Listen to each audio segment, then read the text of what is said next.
Marina Arias, la lectora amigable, que nos trae libros, literatura, novela, poesía, cuento, etcétera, siempre de autores de acá y autoras de acá, y nos cuenta de qué se tratan estos libros. Muy buenos días, Marina Arias. ¿Qué tal? ¿Cómo les va? Un saludo otra vez. Mañana es Liter Arias. Me gustó, marketing muy bien. Está bueno, lo voy a usar. La gente de marketing no descansa. Traje Nombre de Familia, que es la primera novela de Cecilia Ferreiroa. Cecilia Ferreiroa tiene 2 libros de cuentos previos. Yo traje La parte enferma el año pasado, no sé si se van a acordar. Me acuerdo, sí. Sí, me acuerdo. Del título sí. Bueno, sí. Esta es su primera novela. Cecilia es parte de una familia que sufrió en carne propia la última dictadura cívico-militar y vivió exiliada con la madre y la hermana en México. Algo de eso ya se notaba en los cuentos que yo había traído y esta novela se mete más de cabeza en esa cuestión. La voz narrativa es la de Ceci, que es una nena, por momentos, o sea que recuerda, y por momentos es como singular y por momentos es como plural, como que habla en nombre de la familia, ¿no? Sí. Por momentos se vuelve como medio colectiva.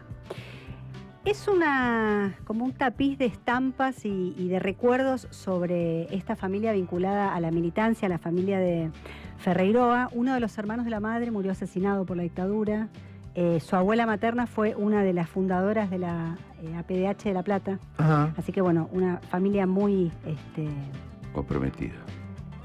comprometida políticamente. ¿Es lo que se llama autoficción esto? Algo de eso hay. Hay más que autoficción en este caso, casi que teje los recuerdos. Hay como una reconstrucción de la memoria familiar, más que de la historia familiar, porque la que recuerda es Ceci, que como era chica no recuerda todo exactamente. Entonces hay cosas que no se terminan de saber del todo porque están tamizadas por el recuerdo de ella.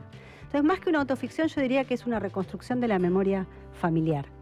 Como que hay más cosas, hay literatura, por supuesto, porque es una novela, pero hay muchas cosas que ocurrieron, digamos, donde hay realmente está puesta en juego la memoria y la historia. Es una familia de clase media, tranqui, porque cada capítulo es como el recuerdo de alguno de los adultos de la familia, sobre todo de los tíos y las tías. Hay mucho recuerdo y semblanza de los tíos y las tías que, justo leyendo otra cosa, me enteré que son como un vínculo muy importante para las infancias. Porque se genera una complicidad que no es la misma con los padres. Como no lo es con los abuelos, digamos. Como no lo es con los abuelos, que los tíos es como un vínculo particular y Nombre de Familia se detiene mucho en los tíos y las tías. El primer tío que aparece se llama Fede y es un traductor, medio artista, lector, que se compra como cosas carísimas, como que después no puede pagar, como esa cosa medio de clase media holgada, de no tener como muy la cosa de los gastos, lo justo y necesario, no esta cosa de gastar para comer, sino de, bueno, como gastos locos, medio así. Como después, un negro. No, como gente más de clase media acomodada, que las necesidades básicas siempre de alguna manera están. Y compra cosas que no necesitan en realidad. O cosas como, por ejemplo, no sé, un libro, una cosa, o una obra de arte, cosas que son como medio, no son para sobrevivir, y que después por ahí no sabe cómo las va a pagar. Después se endeuda, se endeuda por esas cosas. Claro. Ceci, que es la que cuenta todo, acepta con naturalidad lo que pasa alrededor, ¿no? Es esta cosa de la mirada infantil que cuenta lo que entiende, no habla tanto de la lucha política, o sea, no habla de la lucha política el libro, habla más de la gestión de la cotidianeidad, como de cómo se come, cómo se curan, cómo se visten, como la cosa cotidiana y que hace como al día a día, cosa que está pasando en varios objetos culturales en relación a la dictadura últimamente, pero además cosas que ya se hicieron, no vinculadas a la dictadura, pero sí a otras cosas, como por ejemplo todo lo que es Natalia Ginzburg, la escritora italiana de la época de la Segunda Guerra, la mujer de León Ginzburg, que escribió Las pequeñas virtudes y Léxico familiar, donde cuenta la cotidianeidad en el medio de la guerra y todos padecimientos a causa del fascismo, ¿no? Sí. Ahí me recordó bastante el libro de Cecilia, por esta cosa de contar la cotidiana, lo que ella se acuerda de esa infancia, del exilio o de estando en Argentina, las cosas que veía en relación a la familia, y no está puesto el acento en la cuestión ni de las la represión, los crímenes, ni la claro. represión. Pero sí los menciona. Claro, los menciona, pero como la que no mirada... sabe qué pasó porque es chica también. Claro, viste, la mirada de un chico que por ahí le llama más la atención otra cosa que lo que para uno como adulta... Que el tío se fue a España. Ponele. Claro, ponele, eso. La subjetividad narrada es de la niña. Exacto, la que recuerda es Ceci, entonces todo lo que está como ecualizado para el interés de una mirada infantil. Ajá, sí. Eso es lo que quería decir. Sí. Y también hay algo ahí de, como en esos momentos tan trágicos, lo que implica las labores, ¿no? Esto de Hannah Arendt, la filósofa. Sí.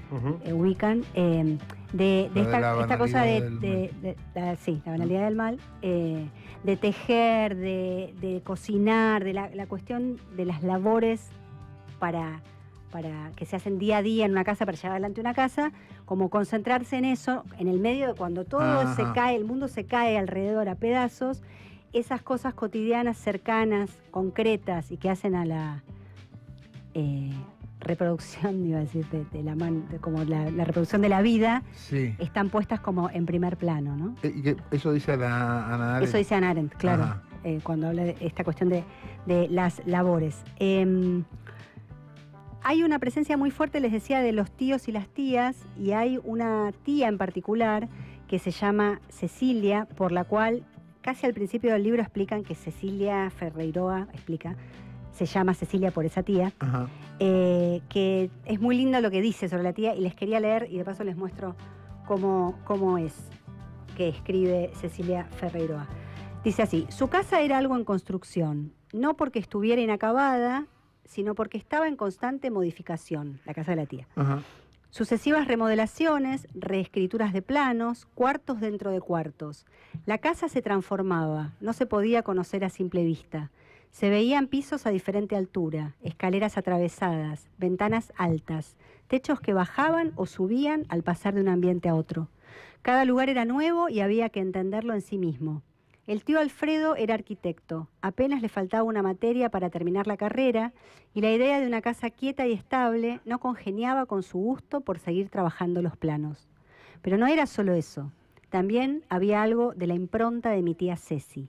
La casa se modificaba para dar albergue o refugio, contener personas en su interior, gente que se quedaba a dormir, a vivir un tiempo. Ese parecía ser su principio vital. Por un lado estaban los hijos del tío Alfredo, que eran 3 y pasaban temporadas en la casa. Pero alojaba también a diferentes personas que debían esconderse, familias enteras o partes de ellas que debían huir o estaban en camino de huir, y mientras preparaban su salida del país, pasaban un tiempo guardados en la casa. Ella y mi abuela los ayudaban también a organizar los papeles para escapar.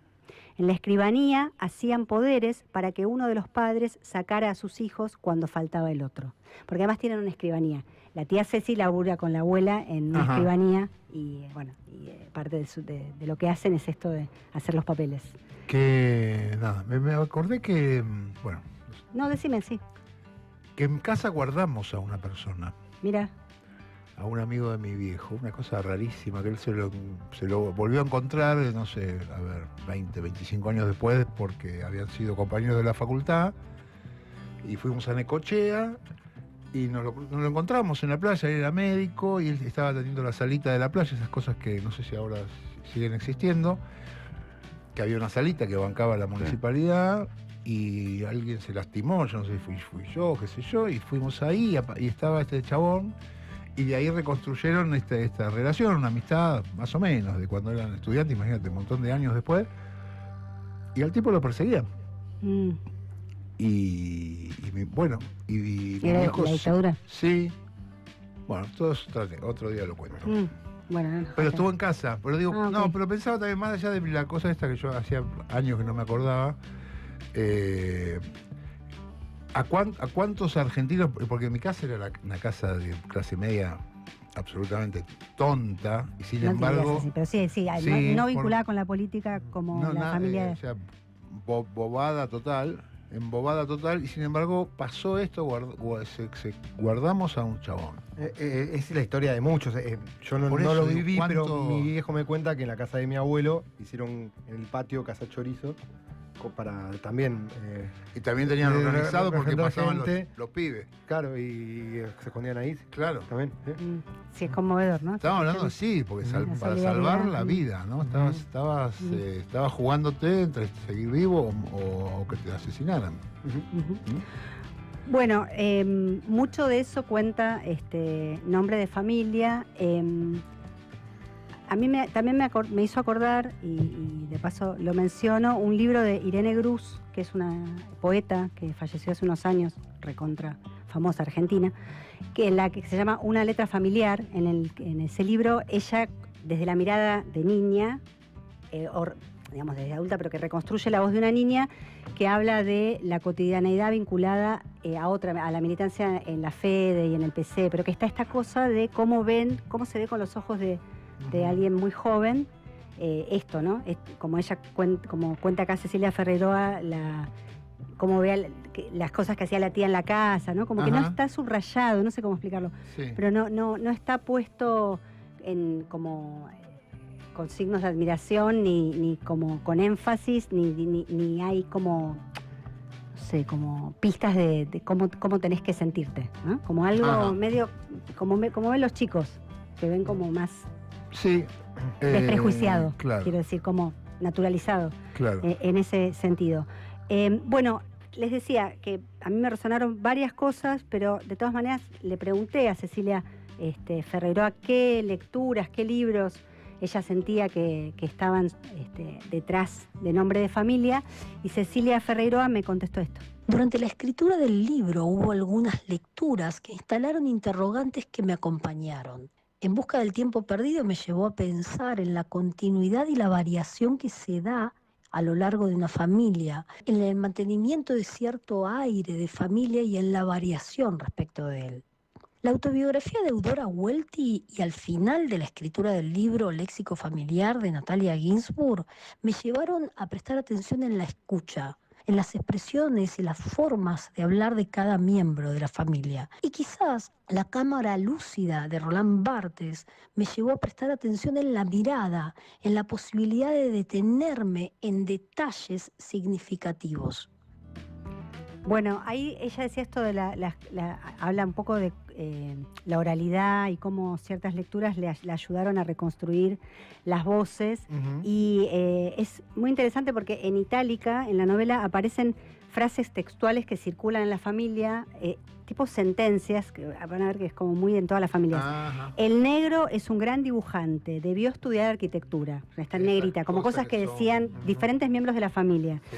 El negro es brillante, de chico lo mandaron a una escuela de superdotados. Esas cosas que se repiten, ¿no? En todas las familias hay como sentencias. Sí, que son sentencias. Que todo el mundo las cita, las dice igual, las dicen todos los miembros de la familia con las mismas palabras exactamente. Sí. Bueno, el negro justamente que mencionaba es un tío en el que también se detiene mucho el libro, y lo describe así en un momento y se los quería leer. Dice: mientras vivía en México, el negro fue a la Secretaría de Cultura, porque el tío negro se exilia en México con ellas. Mientras vivía en México, el negro fue a la Secretaría de Cultura y pidió hablar con el secretario. La mujer de la recepción le preguntó si tenía cita y él le dijo que no tenía, pero que era un compañero argentino y que quería hablar con él para hacerle un saludo cultural de hermandad. La mujer lo escuchó y fue a buscar a otra persona, que lo llevó a un despacho y lo atendió a puertas cerradas. No era el secretario, pero era un funcionario y lo dejó hablar. El tío negro le dijo que era argentino y que quería agradecerle en nombre de los argentinos por recibirlos con tanta generosidad en su país, y como muestra de agradecimiento quería darle al secretario algunas expresiones culturales de Argentina. Y sacó un cassette de folclore. Era un cassette de su propia colección, uno de los tantos que tenía, y le dijo: este cassette es para que el secretario conozca nuestra música. El funcionario lo recibió y le dejó también un mate que alguien de visita se había dejado en su casa. Le explicó que nosotros tomábamos eso en vez de té o café El funcionario lo recibió y lo puso junto con el cassette. Y antes de irse, sacó de su bolsillo un pitufo. Un muñequito de un pitufo en miniatura, azul.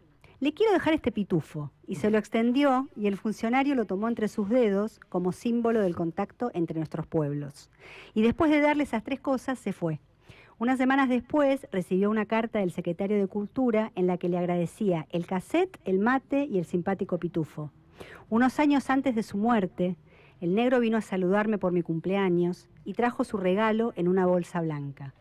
Adentro había un libro que había elegido de su biblioteca, Un mundo feliz, de Aldous Huxley, y un resaltador amarillo y otro verde fosforescente, comprados en un kiosco.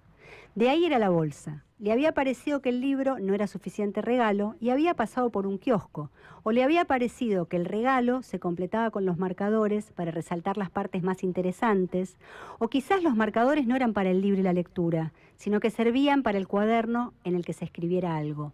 En todo caso, había un vínculo y los marcadores y el libro combinaban de una manera extraña, pero precisa también, como el pitufo azul. Yo recibí el regalo con sorpresa, divertida, y le agradecí seria, riéndome para adentro. Ese regalo era una especie de instalación. Era apenas un libro usado, 2 marcadores y una bolsa, pero a la vez tenía una cierta grandeza, como si el negro, una vez más, hubiera encontrado la combinación perfecta entre creación y continuidad, ahí, al filo mismo del disparate. Sí. Es muy linda Muy linda.